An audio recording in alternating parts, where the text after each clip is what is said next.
Are you getting ready to take the FTCE Elementary Education K-6 exam? That is test code 060. This is the exam you need to take if you want to be an elementary teacher in Florida. If this is a test that you need to pass, then good news. My name is Jamie. I'm an educator and an FTCE test prep expert with Study.com. In this video, I'm going to help you by walking you through the information that you need to know to feel confident and prepared on exam day. We are going to review everything that is on the test, how the subtests work, how to prepare, and some of my favorite tips so that you will be successful. Make sure to like and subscribe to FTCE Test Prep to see more videos with sample problems, as well as detailed overviews of each subtest. Okay, let's get started.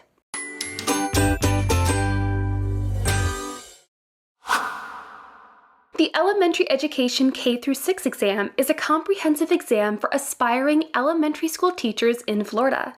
It is actually 4 subtests on different topics. The 4 subtests are language arts and reading, social science, science, and mathematics.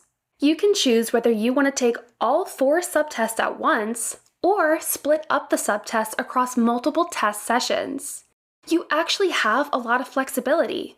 But once you register for a subtest, you can't change your mind and swap. You'd need to cancel and schedule a new exam date. There are pros and cons to taking the subtests all on the same day or spread out. The main pro for taking all the subtests at once is that you get them all done at once. You don't have to plan for multiple test days.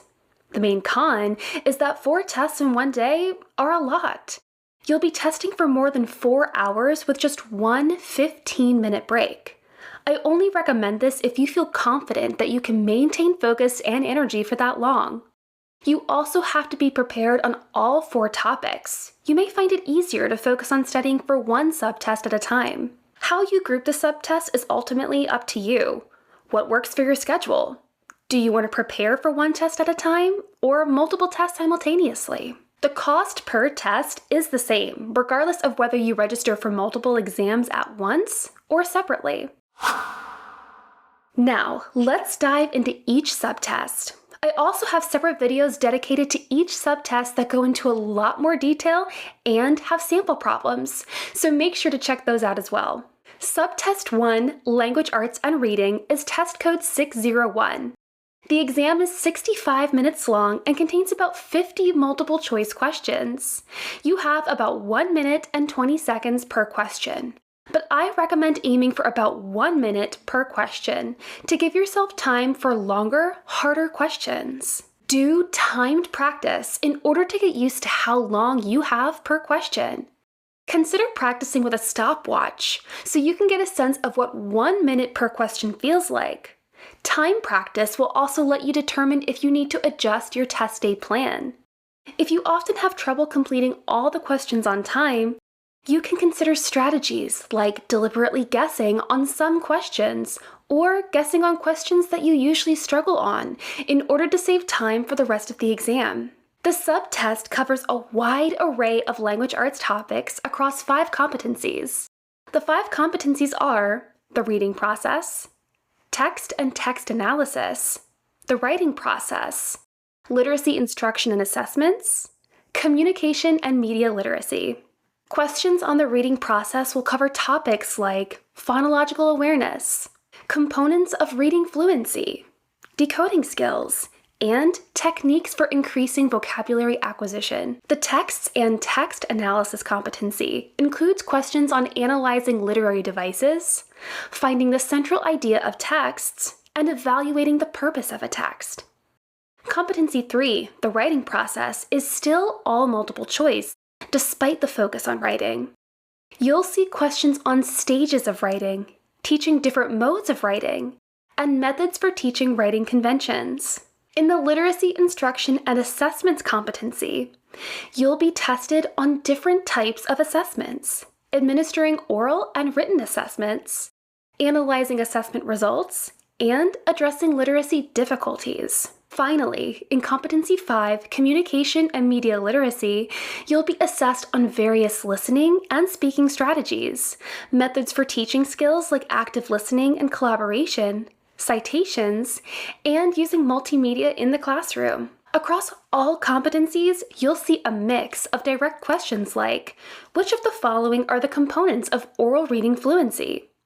As well as questions that ask you to apply your knowledge to classroom scenarios and instructional strategies. Here's an example application question.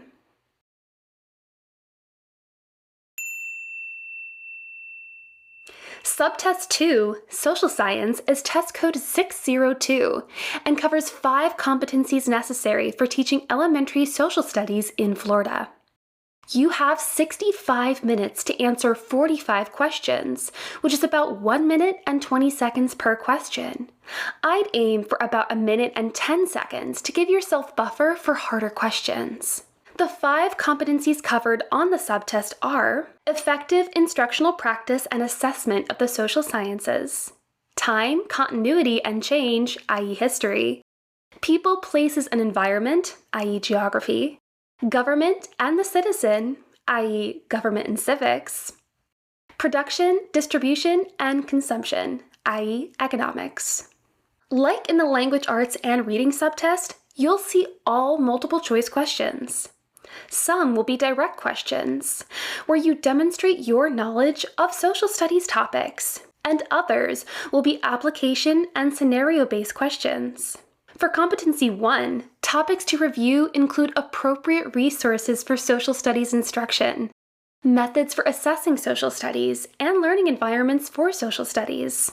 In Competency 2, which covers history, you see questions about historical events, analyzing primary and secondary sources, significant events and contributions of people across history, and the causes and impacts of exploration. You'll also see Florida-specific questions, like questions about how various cultures impacted Florida. The questions in the geography competency cover the elements and tools of geography, map interpretation, how geography impacts people, culture, politics, and economics, and characteristics of major regions. In Competency 4, Government and Civics, you'll answer questions about U.S. federal government, including branches of government, the electoral system, and the legal citizen. You'll also see questions about the rights and responsibilities of citizens. Finally, in the economics competency, questions will cover currency systems, markets, supply and demand, and consumer decisions. Here's an example scenario-based question for the social studies subtest.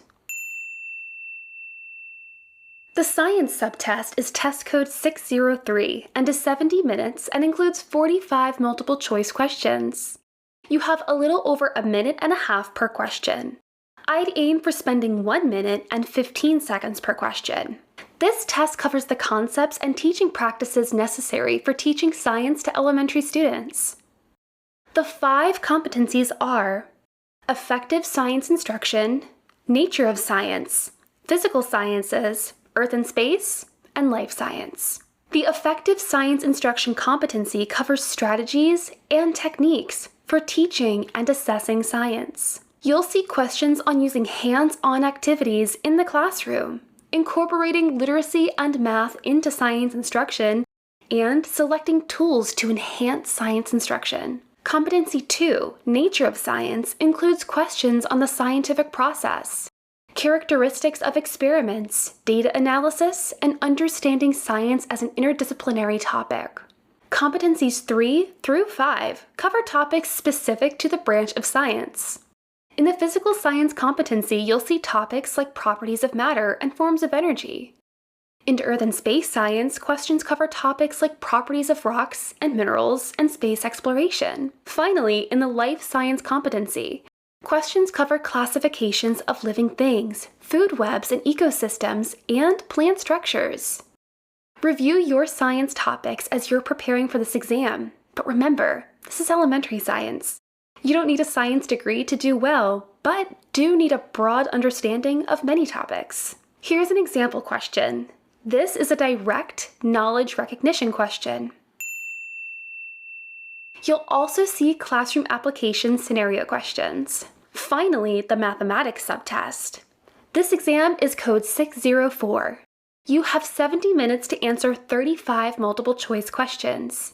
You have substantially longer, 2 minutes per question than on the other subtests. This is because you need time to work out calculations and check your work. You will be provided with an on-screen 4-function calculator. You can request a handheld calculator, but can't bring your own device.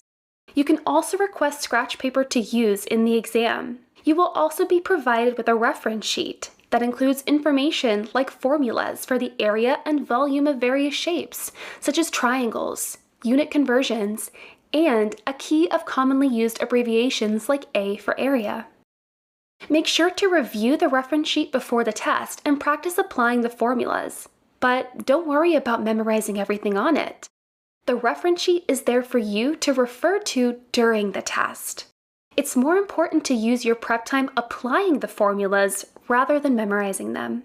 The math subtest has 5 competencies. These are integers, decimals, and fractions in base 10, algebraic reasoning, measurement, data analysis and statistics, geometric concepts, student reasoning and instructional practices. On this exam, you'll see some straight calculation problems as well as word problems and graphical problems where you might interpret a graph. Here's a little more detail on each competency, but make sure to watch my in-depth video on the elementary math subtest. I'll provide a lot more examples and also create separate videos to review concepts and go over work solution to lots of practice problems. The integers, decimals, and fractions competency covers basic math concepts such as place value, factors, operations like addition, and interpreting number lines. In competency 2, algebraic reasoning, you'll match expressions to real-world situations, use substitution to evaluate expressions, and solve real-world problems with unit conversions, percentages, and rates. You might need to refer to the reference sheet for some of these problems. In the measurement data analysis and statistics competency, you'll probably see simple data representations like a bar graph that you'll need to analyze. You'll also evaluate measures of central tendency like mean, median, and mode, and do some more measurement unit conversion. The geometric concepts competency covers area and volume of shapes. Don't forget to refer to your reference sheet. You'll also classify figures, identify angles, and plot points on a coordinate plane. Finally, for the student reasoning and instructional practice competency, you'll be asked questions that apply your math knowledge in the classroom. You'll see questions on math vocabulary, math assessments, math thinking, instructional strategies, and stages of mathematical fluency. Here's an example typical of this exam. Although you'll also see questions where you actually need to calculate a solution, you'll also see problems like this one, where you need to demonstrate understanding of how to solve problems by identifying the correct operation or step. This question is also a great example of one of my top strategy tips, which is to read the question really carefully and identify exactly what is being asked. Here, you are being asked to identify the final operation James should use, but this could be easy to miss if you are reading too quickly. So that's my jumbo overview of the FTCE Elementary Education K-6 exam. But don't stop with just an overview. Check out our deep dives on each subtest and watch our practice problem walkthroughs to jumpstart your preparation. Please like and subscribe to our channel and hit the notification button so that way you won't miss any new videos when they drop. If there are any specific tests or questions that you would like for us to review, please let us know in the comments below and we will get to them as soon as possible. Finally, once you've passed your elementary education K-6 exam, please leave a note in the comments so we can all celebrate your success. Good luck!